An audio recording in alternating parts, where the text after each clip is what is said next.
أعوذ بالله السميع العليم من الشيطان الرجيم من نفخه وهمزه ونفثه بسم الله الرحمن الرحيم وصلى الله على سيدنا ومولانا وحبيبنا محمد صلى الله عليه وسلم وعلى آله وأصحابه أجمعين.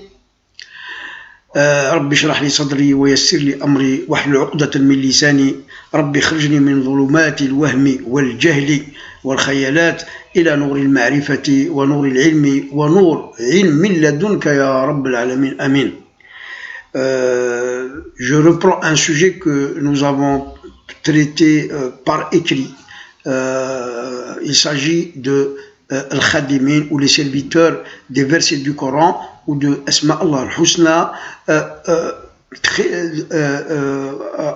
Cette thèse ou ce domaine a été donc traité par Abu Hassan Shadili, rahimahullah, mais ceci a été lié aussi à l'ouvrage de Muhyiddin Ibn Arabi, rahimahullah, et de Jalaluddin Suyuti, qui ont parlé beaucoup de la science des lettres et des nombres, et que lui est venu après, et il a pu sûrement donc exploiter ses ouvrages pour donc écrire son livre que nous sommes en train d'étudier, d'analyser et de faire après une critique qui conviendrait, Inch'Allah.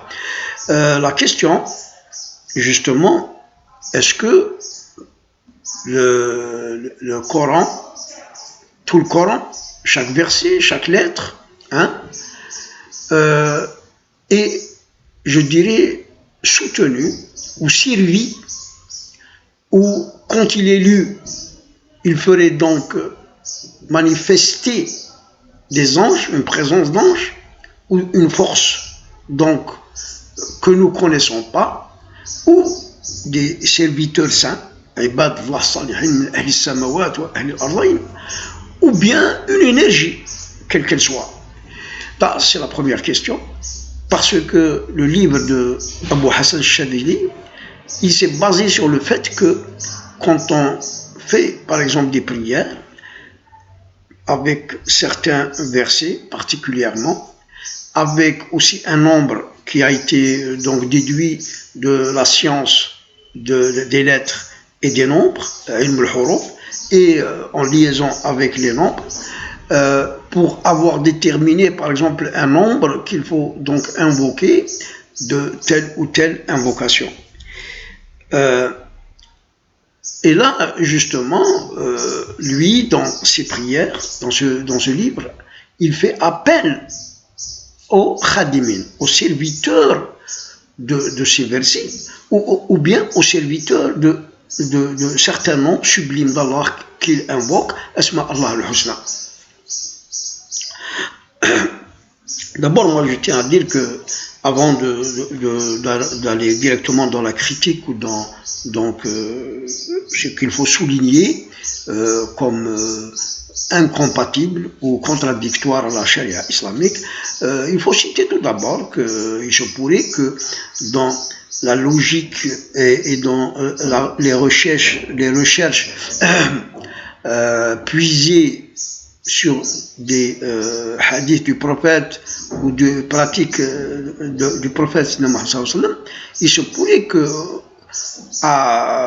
ces savants sont arrivés à quelque chose, et je citerai d'abord que Ibn Abbas radiallahu anhuma écrivait du Coran pour faciliter par exemple l'accouchement d'une femme qui n'arrive pas à accoucher normalement et facilement. En deuxième lieu, au temps du prophète sallallahu alayhi wa sallam, nous connaissons l'histoire de Abu Dajjana, pour lequel Rasul sallallahu alayhi wa sallam lui a écrit justement un petit donc livre dans lequel il lui a demandé de le mettre sous son oreiller, et que les djinns qui sont rentrés et qui donc ont occupé sa maison, normalement devraient sortir, ou ils seront donc en quelque sorte torturés par cet écrit, ce petit livre écrit par Rasul sallallahu alayhi wa sallam. D'ailleurs, partant de là, c'est les premières questions, on va juste citer ces deux cas. C'est que le Coran tout d'abord, qui est donc remède et une guérison pour toutes les maladies sans exception, il est utilisé pour donc faciliter une naissance. Qu'est-ce qui se produit? Donc, c'est la question première. Comme aussi le livre qu'a écrit qu'a écrit Sidna Ali, et qui a été donc dit par le prophète, comment se fait-il qu'un écrit, par exemple, puisse agir et avoir effet sur des présences de djinns qui occupent une maison, qui ont hanté une maison? Justement, là, le champ de recherche, le champ de réflexion est vraiment très vaste, très large. En premier lieu, les quelques versets que Ibn Abbas anhuma écrivait et qu'il essayait de faire porter dans l'une des cuisses de la femme enceinte qui devrait accoucher. La question qui se pose, qu'est-ce qui se produit? C'est-à-dire que, est-ce que c'est la baraka tout simplement des versets?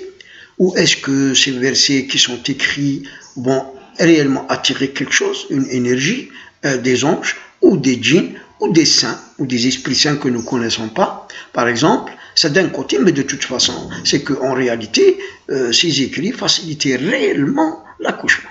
Même une ruqya, même en lisant certains versets particuliers et en donnant la ruqya à une femme qui devrait accoucher, la naissance se fait très facilement et généralement, moi j'ai expérimenté ça sur plusieurs cas, à qui je donne justement juste de l'eau, que je bénis avec certains versets particuliers du Coran, ces femmes-là me jurent par Allah qu'ils n'ont rien senti, c'est-à-dire que l'accouchement a eu lieu sans aucune douleur et très facilité. Là donc aussi, c'est une preuve, mais la question reste toujours posée.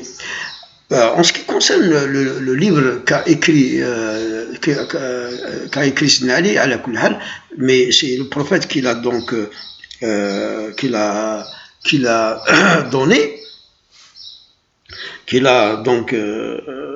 donné, ce livre à la fin, la dernière partie, il a été écrit Hamim la tunsarun, Hamim Ain Sin Qaf, tafarraq a'da Allah wa bulighat hujjatullah wa la hawla wa la quwwata illa billahi al-'aliyyil 'azim. Ça c'est une partie, hein.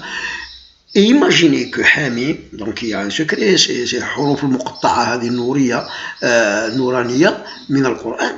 وحاميم عين سين قاف لابن عباس رضي الله عنه قال هي فيها سر وتنادي جند من عند الله ينزلون انظروا pour justement rendre justice parfois et surtout quand il s'agit de djinns, de démons, de mauvais esprits, etc.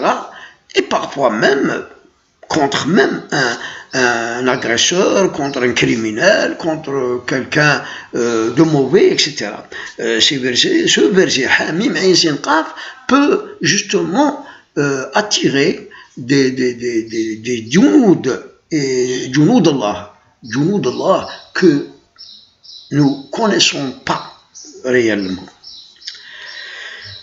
Mais donc dans le livre, Abu Hassan Shadhili, en quelque sorte,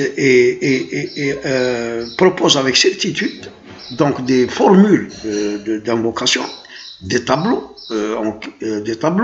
par lesquels il, en quelque sorte, assure et garantit que celui qui fait ça, il y aurait donc cette manifestation d'ange, de Junudullah, de djinn saint peut-être, ou d'énergie qui donc en quelque sorte va exécuter le vœu et la prière de celui qui a invoqué avec la formule bien précise.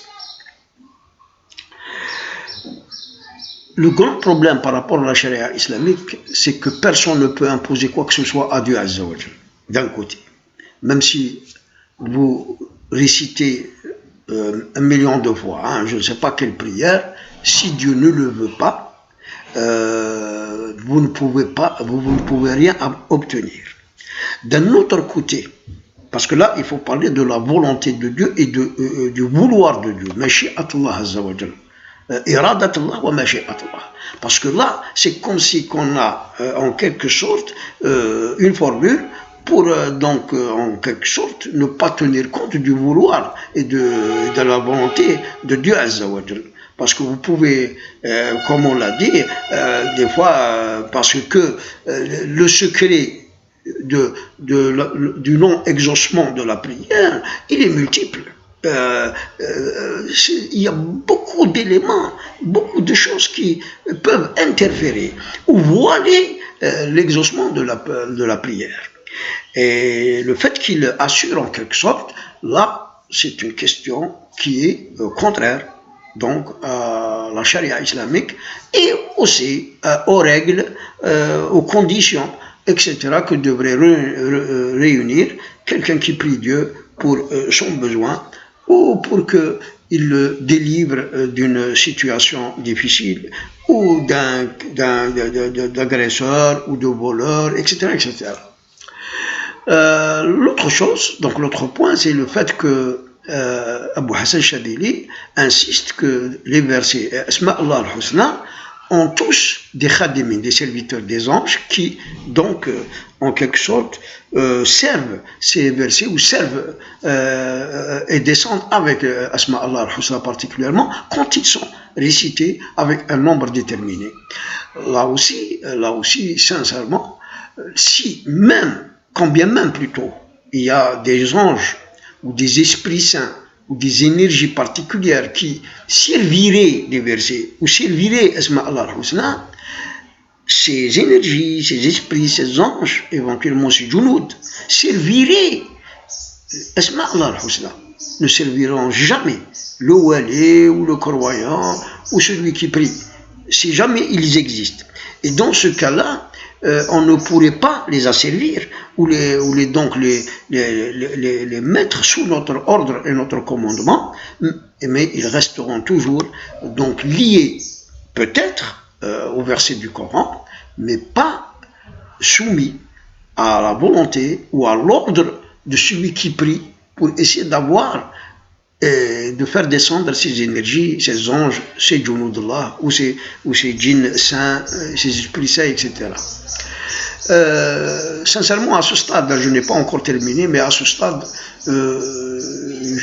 justement en lisant et en essayant d'étudier plutôt ce qu'il a dit et ces quelques formules, etc., j'ai eu un sentiment que franchement, tous les soufis, à travers lui aussi, tous les soufis ou les confréries chadiliya sont rentrés dans des formules pour soumettre le haqiqa des djinns.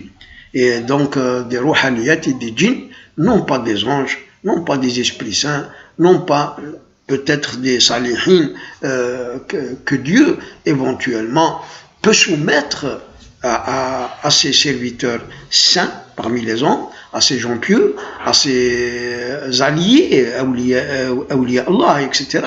Mais pas comme ça.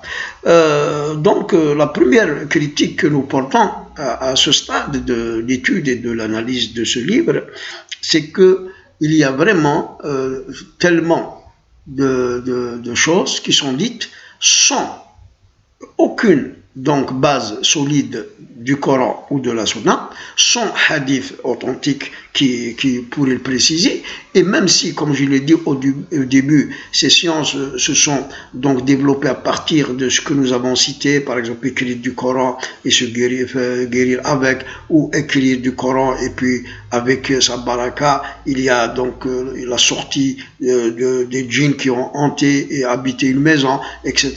Si même donc il y a eu des études, il y a eu des recherches, etc.